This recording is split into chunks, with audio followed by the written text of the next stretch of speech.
안녕하십니까. 오늘 성경과 계시, 성경론, 성경의 영감에 대해서 오늘은 지난 시간에 이어서 교리사적인 증거, 지난 시간에는 신구약 성경 자체 안에 성경의 영감에 대한 교리가 어떠한가라는 부분을 살폈습니다. 오늘은 이제 교리사적, 즉 교회사 가운데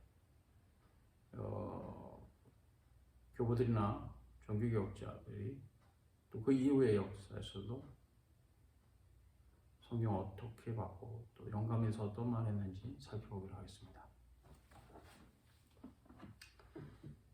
먼저 초대교회 시대 교부들의 증거가 있습니다. 로마의 클레멘트는 구약의 영감에 대해서 분명하게 가르쳤습니다. 구약을 하나님 말씀이다, 성령을 통한 참된 기록이라고 들었습니다. 속사도 교부들은 성경의 영감의 교리에서 여러 자료를 제공하죠. 이레노스는 신구약의 영감에 대해서 완전성을 주장하였고, 성경에 대한 교부들의 주장은 이것은 신적인 문헌이다. 그래서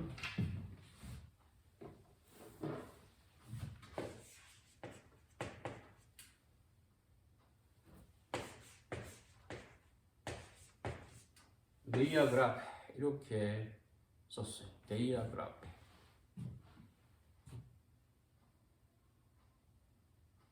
그 다음에 주님께 속한 문헌들이다. 이렇게.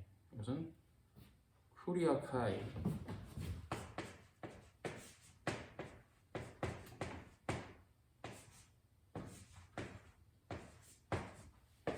그라페 이렇게 썼습니다.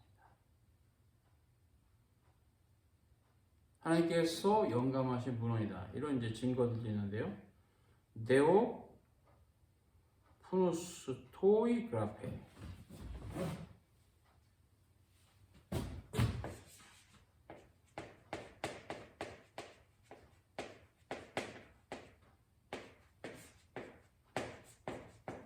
데오 푸누스토이 그라페. 그리고 천상적 문헌들. 아마 라틴 교부들이 이렇게 표현했는데요. 코엘레스테스 리테레.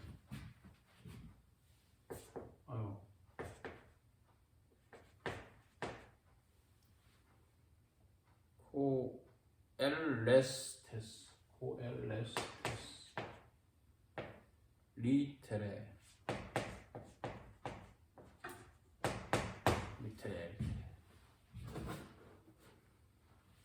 신의 음성들이다. 디비네 보세스. 디비네 보세스. 신의 음성들이다. 거룩한 문헌집이다. 비블리오테카 상크타. 비블리오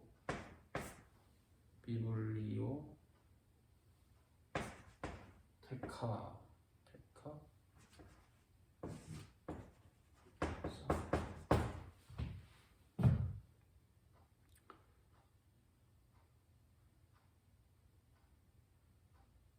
하나님의 자필서 시로그라품 데이. 시로그라품 데이.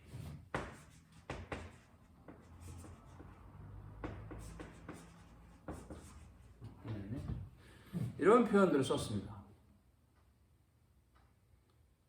오리게는 성경에 대해서 신적 충만함의 권위로부터 나오지 않은 것은 없다. 이렇게 주장했어요. 제롬은 하나의 말씨와 하나의 음절 그리고 하나의 형태와 한 해까지도 천상의 비밀로 주어진 충만한 영감의 문헌이다. 이렇게 주장했습니다.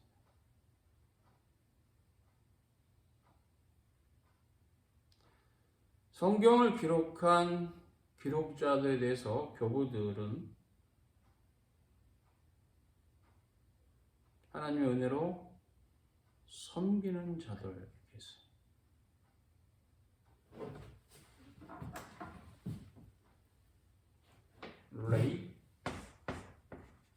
레이 투르가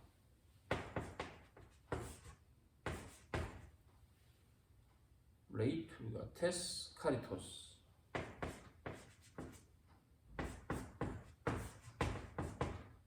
그다음에 네우 투 네우 하나님의 은혜 카리스죠. 카리토스 은혜에 섬기는 자 은혜로 하나님의 음성의 기관들이라는 표현이 있습니다. 오르가나, 네이아스, 포네스. 오르가나, 네이아스, 포네스. 하나님의 도구란 뜻이죠. 그렇구만 하나님의 입이다 이런 표현이 있습니다. 스토마 데우.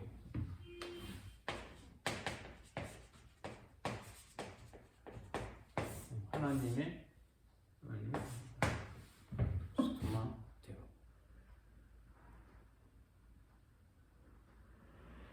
감동된 자들 퓨누마토포라요. 그리스도의 감동된 자들 크리스토포라오이.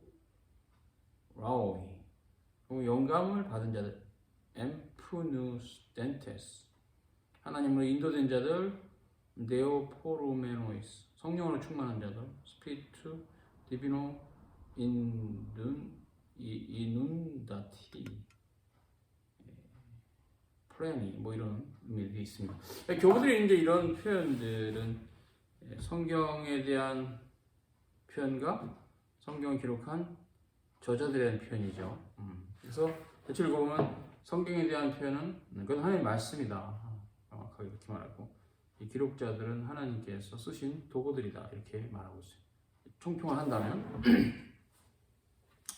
이것은 이제 교부 시대의 이야기입니다. 중세교회 시대로 들어가면 중세 시대는 이제 신학의 발전이 없고 교부 신학에 겨우 머무르는 수준이었기 때문에 이제 특별하게 이제 토마스 아퀴나스의 성경론에 대해서 볼 수 있어요. 그리고 예언에 대한 교리에서 영감 부분을 다루는데 예언이란 오성의 은사라고 하면 첫 번째 영감하는 성령 활동을 통해서 신적 지각이 이른다 이런 말이 있어요. 두 번째 신적인 것을 통해서 알게 되고 어딘가 무지가 제거되면 예언 자체가 완전하게 되는 계시 안에 있다. 성경의 기록자들은 여러분 본성부터 알려진 것에서 기록했고 그것이 마치 하나님의 인격으로부터 나온 것이 아니라 신적인 빛의 도움으로 자신의 인격으로 나온 것으로 말했다. 모나벤투라도 요람이라는 책에서 성경은 그 기원이 인간의 탐구로부터가 아니라 성령 안에서 성자를 통해서 아버지로부터 나온 계시다 이렇게 말했습니다. 그리고 신앙을 통해서 않으면 알 수가 없다 이렇게 보나벤투라는 얘기했어요. 왜냐하면 그리스도가 그것의 콘텐츠 내용이기 때문입니다.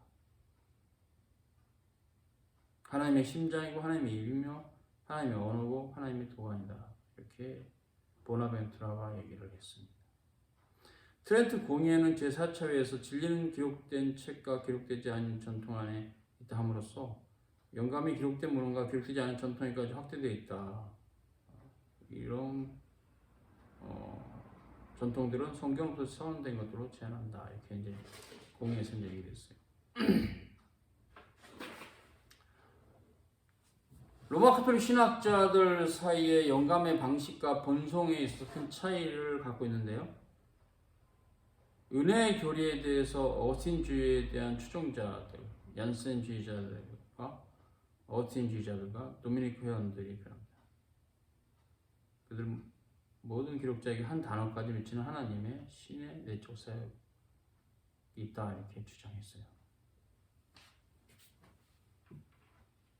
또 그런 반면에 예수회, 제수이트파 교도 중에는 축자 영감을 버리고 영감론에 대한 다른 입장을 표현하는 사람이 있었습니다. 1580년 레시우스와 파멜리우스. 루팽의 예수회 대학에서 그런 강좌를 해설해서 말했어요. 어떤 것이 성경에 비해서 모든 기록이 한 단어가 영감됐다고 표현적으로 생각할 필요 없다. 개인의 진리와 명제들이 직접적으로 성령으로부터 왔다고 하기 위해서 기록자들 자체가 영감받았다고 표현적으로 생각할 필요 없다. 어떤 책은 성령의 도움 없이 인간의 영혼부터 기록된 것이다. 성경에서 차후에 시험하실 때 성경에 산출된다. 그래서 축자 영감을 버리고 있다. 하나님께서 제일 제자라는 걸 생각하고 하지만. 그래서 이런 부분들은 이제 중세의 신학의 위험성이죠. 중세 신학이 교부들의 신학을 전적으로 받지 않은 것은 아닙니다. 교부들의 신학의 중요한 부분을 또 받고, 삼일체론도에서 개혁교회와 똑같고, 기독론도 같은데, 그러니까 정통 신학을 받으면서 약간 거기서 잘못된 형태로 가는 후대 교회가 있어요. 그래서 교부들의 신학을 받으면서 자기들이 자체적으로 성경과 관계없이 만든 신학을 또 끼워 넣는 그런 형태의 위험한 교리적 입장들이 로마 가톨릭에 있습니다. 이제 이런 로마 가톨릭의 하나님 말씀에서 벗어난 비성경적인 여러 교리들에 대해서 이제 종교개혁이 일어나게 됐죠. 종교개혁 시대 개혁자들 증거입니다. 루터주의자들은 성경에 대해서 구별해서 조항을 가지고 있지는 않지만 성경의 신적 기원과 저자성을 인정하죠. 개혁주의자들은 성경론에 대해서 같은 교리적 입장을 가지고 있었어요. 칼빈은 성경에 대해서 축자적으로 영감된 하나님의 말씀이다 라는 입장을 견지했고, 개혁주 신앙 고백서를 살피면 그렇습니다. 성경의 명백한 신적 권위를 말하고 있죠. 웨스민스터 신앙 고백서, 벨리 신앙 고백서 다 프랑스 신앙 고백서. 그때 이제 이 영감이 유기적인 방식이 있다. 바울의 서신과 베드로의 서신이 또 요한의 서신이 글을 쓰는 방식이 다르다. 그러니까 뭐 동일한 교리, 우리 구주 예수 그리스도의 복음에 대해서 쓴 것이지만 글을 쓰실 때는 각 사도들의 개인적 특성, 언어를 선택하는 거, 글을 쓰는 방식, 다 다르다. 실제로 다르죠. 요한복음 읽어보고 사도 바울의 서신 읽어보면 좀 달라요. 특히 요한복음 같은 경우는 사도 요한이 썼는데 굉장히 글이 평이에요. 글 자체를 요한이 평이하게 썼어요. 그러니까 평이하게 썼다 해서 깊지가 않으냐, 굉장히 심오하죠. 근데 바울 서신에서 그리 이제 논란은 있지만 히브리서 같은 경우는 바울 썼다고 우리가 가정할 때는 굉장히 심오하죠. 표현 자체도 굉장히 어렵기도 하고. 그래서 이렇게 각 사도들의 특징들이 서신 안에 녹아 있어요. 하나님께서 이렇게 쓰신 겁니다. 그래서 유기적 영감이라고 볼 수 있죠. 그래서 기록자들이 항상 수동적이기만 하지는 않아요. 물론 기록자들이 수동적인 것도 많이 있습니다. 구약에 보면 여호와께서 모세에게 써라. 모세가 하나님께서 말씀하셔 내가 썼다. 굉장히 수동적이죠. 이거 써라 그러셨다. 이런 수동적이지만 특히 신약 성경이 더 그런데 기록을 보면 바울이 자기 생애 경험도 얘기하고 뭐 그래요. 뭐 시편에도 보면 다윗이 자신의 생애 경험을 얘기하죠. 이런 것은 아주 능동적이죠. 그들의 지각, 기억, 판단, 글을 쓰는 스타일을 하나님이 쓰신 거죠. 그러나 그럼에도 불구하고 그들은 성령을 통해서 인도되고 그래서 성경을 썼어요. 그렇기 때문에 신약성경은 정확무오한 하나님 말씀입니다. 한자 한자가 하나님의 성령의 능력으로 축자 영감되었습니다. 놀라운 것이죠. 뭐 세상적인 시각에서 접근하면 이해가 안 되겠죠. 이해가 안 된다면 우리 구주 예수 그리스도 하나님이신 그가 사람이 되신 것도 인간의 관점에서는 이해하기 쉽지 않죠. 그 무한하신 하나님께서 사람이 됐으니까. 그렇기 때문에 성경의 축자의 언감설도 인간의 관점에서 접근할 게 아니에요. 하나님이 하신 겁니다. 하실 수 있으신 분이시고 전능하시기 때문에. 그렇기 때문에 우리의 사고의 한계로 어떻게 그런 일이 있어 라고 말하는 것처럼 지극히 인간적인 것도 없어요. 그래서 성경 본문 자체가 무엇을 말하는지 보고 그걸 따라가는 것이 올바른 신앙입니다. 내 상식과 내 한계로 성경을 판단하는 순간 오류에 빠져요. 그래서 우리가 이해할 수 없는 것은 남겨놔야 돼요. 하나님이 하셨다. 난 모르겠다. 이해 안 된다. 겸손하게. 그러나 그건 하나님이 하셨다. 아멘 하셔야 돼요. 예수님 무리로 걸어가신 거? 인간적으로 지금의 과학으로도 쉽지 않죠. 어떻게 무리로 사람이 걸어가냐? 하나님이 하신 것이고요. 신비한 것이죠. 그래서 예수님의 동정녀 탄생설도 굉장히 말들이 많았고 싸움이 있었는데 지금은 이제 과학적으로 이런 변호가 가능하죠.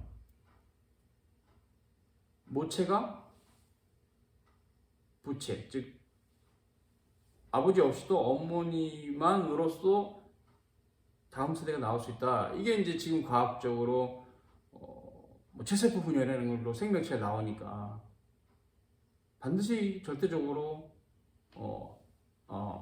부체 없이는 생명이 나올 수 없다는 그 시대 과학의 한계로의 그런 어떤 절대성이 지금 무너져 버렸죠. 무엇을 말합니까?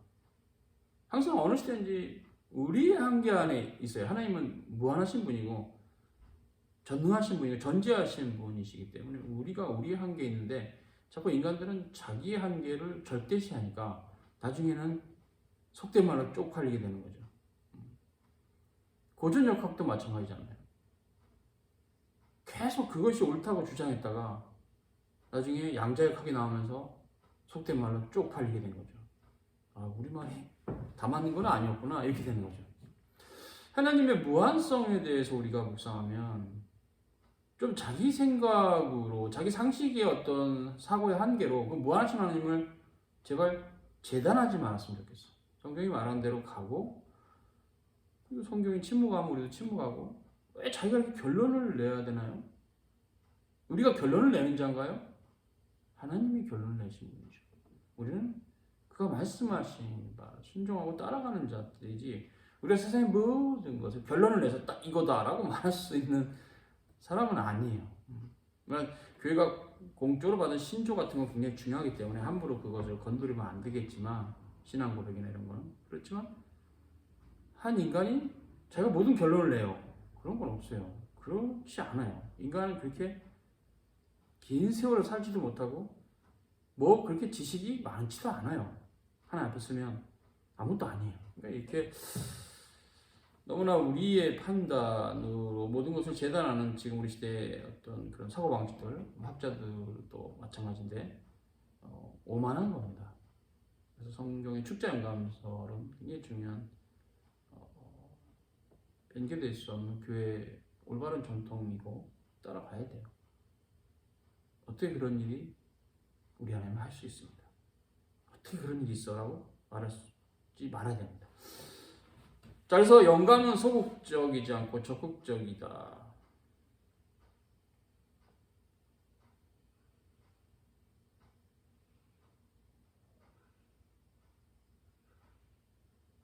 그래서 직접 저자들이 참여했다는 거죠. 그래서 기록자였던 살짝 오해가 되는 인간적인 것 같은 기록이 있지만 그걸 그렇게 쓰셔서 우리 안에 말씀을 드는 거죠. 성경의 신비한 것은 참 말할 수 없어요. 그래서 그 성경 자체에 놀랍고 풍요롭고 광대한 그 다양하게 보여지는 그 말씀을 하나의 이해로 들어가기 위해서 교리가 중요한 겁니다. 교리가 없으면 성경을 지멋대로 해석해요. 사도 베드로는 분명히 경고합니다. 경의 모든 예언은 사사로이 해석하지 말라고. 사사로이. 바울 서신을 함부로 해석했다가 멸망으로 간 자들이 사도 베드로 시대도 있었다고 말하는 거잖아요. 우리가 거기서 배우게 될 것은 그런 거구나. 우리 시대도 그것은 교훈이 되는 거잖아요. 하나님 말씀 함부로 우리 시대 어떤 뭐 과학 기술이든 뭐든 동원해서 재단하시면 안 됩니다. 우리 하나님 말씀 무한합니다. 그렇기 때문에 어떻게 보면 교회가 역사적으로 받은 올바른 전통 상당히 귀한 것이고 하나님 말씀 아래에 있지만 우리 시대가 함부로 버릴 수 있는 그런 전통은 아니다.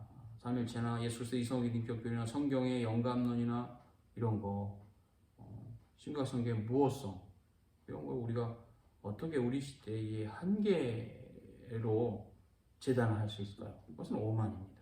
그냥 그대로 교회가 역사적으로 받은 올바른 교리는 받고 그 터 위에서 더 올바른 교리를 더 심화시킨 상황으로 가야지 사도들이 경계한 대로 다른 터를 닦으면 그건 이상한 거죠. 그래서 영감에 있어서도 이런 자세가 필요하답니다. 다른 터는 뭡니까? 그러니까 이제 성경 하나님 말씀 아니다. 이 정도 나가면 다른 터죠. 기독교 아니에요, 그거는. 넌 뭐하냐 했더니 난 그 생각해. 그건 네 생각이지. 왜 네 생각을 교회에 심으려고 하냐. 긴 역사 가운데 교회 고백이냐? 아니에요. 그냥 자기 혼자의 생각이에요. 그래서 18세기 이후의 증거를 좀 봅니다. 교리사적 증거에서는. 왜냐하면 18세기 이후가 바로 자기 뇌피셜로 신학을 했던 자들이 뭐 별말들을 많이 했어요. 하나님 말씀이 아니다. 모세오경 모세가 쓴 게 아니다. 사복음서는 원래 큐문서가 있었는데 그 큐문서를 베낀 거다. 이런 식으로 대도 않는 소리들을 많이 했는 역사가 지금 있어요. 18세기 이후부터 지금까지. 주로 이제 그 근원지가 발원지가 독일입니다. 독일이 어떠한 종교를 갖고 있죠? 루터교회죠. 결국 루터주의의 근원적인 오류가 신학적 오류가 경건주의로 나타났고 경건주의 이후에 자유신학이 태동하면서 지금까지 계속 하나님의 말씀을 대적하는 형태로 가요. 잘못된 교리는 잘못된 신학을 산출할 수는 없어요. 18세기에는 어떤 시대입니까? 계몽주의가 일어나면서 하나님의 존재 자체를 거부하죠. 근데 그 계몽주의의 뿌리가 어디 있습니까? 아이작 뉴턴의 고전역학이에요. 시간은 영원하고 공간은 무한하다. 그러면 결국 뭡니까? 자연이 하나님이 되잖아요. 하나님 무한성과 영원성에 대해서 자연에다가 대입시키면서 범신론이 돼요. 실은 범신론입니다. 원래 또 뉴턴도 범신론자예요. 신학의 조예가 있는 분이에요. 이런 분들에 의해서 수학이 절대적인 것처럼 인간의 이성이 완전한 것처럼 이런 식으로 데카르트 이후에 그런 사색들을 하면서 이제 그것을 따라가는 독일의 학자들이 성경의 영감론을 부셔버렸어요. 성경은 영감된 책 아니다. 인간의 문헌이다. 모세가 쓴 것도 아니다. 심지어 모세 시대의 구전이 오랄 트래디션, 이 구전이 내려와서 후대에 편집된 게 모세오경이다. 육경설도 우리는 받을 수 있다. 여호수아도 모세오경 안에 넣어야 된다. 육경설이다. 이런 사람도 있고 하여튼 희한한 사람들 많습니다. 그냥 뭐 그저 웃지요. 왜냐면 그런 형태라는 것은 교회사적 관점이잖아. 교회사적 관점은 그냥 이단이에요. 그런 교리 자체. 진지한 학문적인 작업을 했기 때문에 한번 읽어보자 할 수 있으나 그 결론들은 교회가 받으면 안 돼요. 거룩한 모평교회가 받으면 안 돼요. 거짓 교리이기 때문에. 독일에서 발원이 돼서 온 세상의 신학계를 뒤엎어버렸다는 것이 서글픈 현실입니다. 이런 부분에 있어서 정통주의 신학자들은 또 싸움이 있죠. 대표적인 학자가 바빙크고 카이퍼도 있겠고 후대 미국에서 학자들도 있겠죠. 찰스 아치나 이런 분들 훌륭하시죠. 있어요. 이런 형태 안에서 우리가 생각해 봤을 때, 그러면 뭐냐? 이런 영지주의와 만이교도 이런 분들의 가르침이 독일의 신학계를 뚫고 들어갑니다. 그래서 독일의 신학교가 그렇게 거짓 교리로 점철이 돼요. 사람들이 그걸 좋아해요. 신학자들이. 그리고 그걸 토대로 그 사상적 토대 위에서 신학을 하는 거죠. 신학이 반신학이죠. 영어로 안티테올로지. 특별히 영지주의에 영향을 받은 독일의 신학자들은 신약을 구약으로부터 절단시킵니다. 신약과 구약은 아무 상관이 없어. 뭔 소리야? 구약의 이런 예언들 그리스도하고 아무 상관 없는 거야. 절단. 구약, 신약 잘라버려. 이렇게 되죠.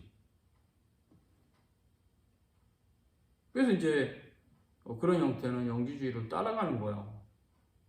구약은 저급한 신이야. 사랑도 없어. 구약에서 말씀하신 그 여호와는. 신약에서 예수님이 말씀하신 하나님은 사랑이 넘쳐. 아니 어떻게 동일한 하나님을 어제나 오늘나 동일하신 그 하나님을 이렇게 이들이 다른 신이거든요. 이 영지주의자들의 주장인데요. 헬라 철학이 아주 깊게 영향받은. 그래서 마르시온이나 그 제자들이 이미 그때 주장했던 거죠. 그래서 이런 사상들이 독일 신학을 지배해서 부흥과 율법, 육체와 영을 완전히 분리적으로 봐요. 그리고 대조적으로 봐요. 부흥과 율법 서로 관계없어. 아무 상관없는 거야 서로 간에. 분리. 절단시켜 이런 식이죠.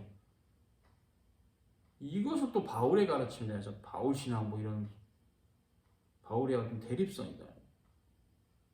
아니죠.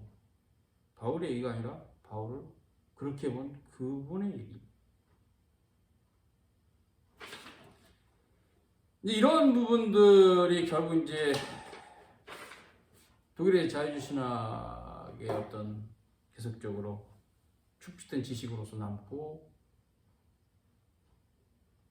지금은 계속 성경의 진정성을 의심하면서 가고 있어요. 뿔트만의 비신화와 에티몰로지 뭐 이런 것도 그렇고 결국 이제 성경이 하나님의 말씀이 아닌 거예요. 그러니까 슐라이머는 성경 하나님의 말씀이 아니고 그 시대 사람들 이스라엘은 이스라엘 교육은 그 시대 사람들 신앙 고백이다. 성경을 인간의 신앙 고백이라는 식으로까지 툭 위치를 떨어뜨려 버려요.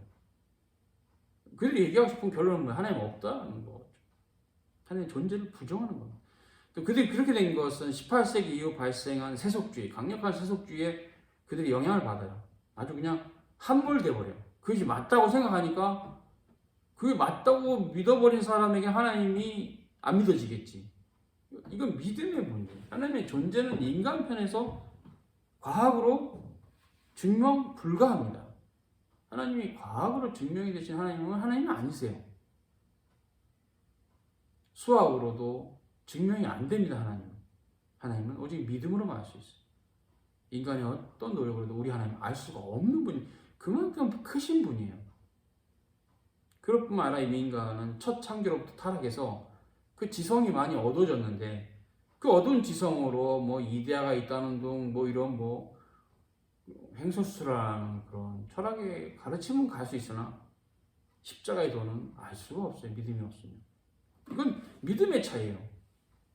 기독교의 믿음이 있느냐 아니면 넌 기독교의 믿음이 믿음의 차이. 이건 어떻게 할 수가 없어요. 본인들도 증명 못하고요. 하나님이 계심을 우리도 증명을 못하죠. 우리의 어떤 이성으로. 이것은 인간의 이성을 벗어나는 이성을 창조하신 그 하나님의 말씀이니까 신구약 성경의 하나님의 말씀은 우리의 믿음으로 받는 것이지 과학으로 이것이 하나님의 말씀인 걸 확증할 수 있나요? 없습니다. 근데 이런 형태의 독일의 학자들은 과학이나 어떤 그런 세속주의적 사상을 토로해서 자기 이성의 날카로움으로 성경이 하나님 말씀 아닌 것을 증명해 보겠다 이런 식으로 해서 시도를 해서나 다 속된 말로 깨졌습니다. 다 깨졌어요. 오히려 자기들의 말이 오류가 예를 들면 하나 모세 시대에는 문자가 없었다. 뭐 그렇게 얘기한 또 독일 학자 있었어요. 그러므로 모세 시대는 당연히 모세오경 없었다. 나중에 모세 시대에 문자 있는 것이 증명이 됐고 고고학적으로 그 사상은 사상 무각이죠. 이렇게 책임지지 못할 말들을 자꾸 하면서 나중에 또 과학이 또 바뀌면 지들도 바꿔요. 말을 바꾸면서 횡설수설하고 있는 이런 독일의 신학을 지금의 신학이 따라간다는 게 참 서글픈 현실입니다. 정말 횡설수설이죠. 자연과학의 어떤 그런 과학적 결과가 바뀌면 신학도 바뀌어요. 독일의 신학이 18세기라면 21세기 이렇게 바뀌어요. 요즘 포스트 모던 신학이 또 발전하고 있다고 그러는데 다 그냥 헛소리예요. 믿을 만한 게 못 돼. 그래서 18세기 이후에 독일의 학자들이 주축이 된 이런 신적 영감에 대한 말도 안 되는 비토적인 주장들은 현대를 사는 신실한 신자들은 받을 게 없어요. 사실도 아니고 학문성은 있겠죠, 당연히. 그러나 그거 외에는 아무것도, 그러니까 논리만 있고 그 논리의 근거가 되는 사실성에 있어서는 없어요. 문서설이 어디 있어요? 그럼 문서가 어딨냔 말이에요. JEDP라는 문서는 발견된 적이 없어요. 자기들의 머리에서 만드는 거죠. 이런 형태가 지금 시대에 팽배고 신학을 하면 다 이런 식의 신학들을 하니까 이 교인들이 신학을 싫어하는 이상한 시대가 됐으나 정통신학이라는 것은 신자들이 반드시 알아가야 될 굉장히 하나님의 말씀을 올바로 이해하기 위해서 반드시 알아야 될 매우 귀한 지침인 거죠.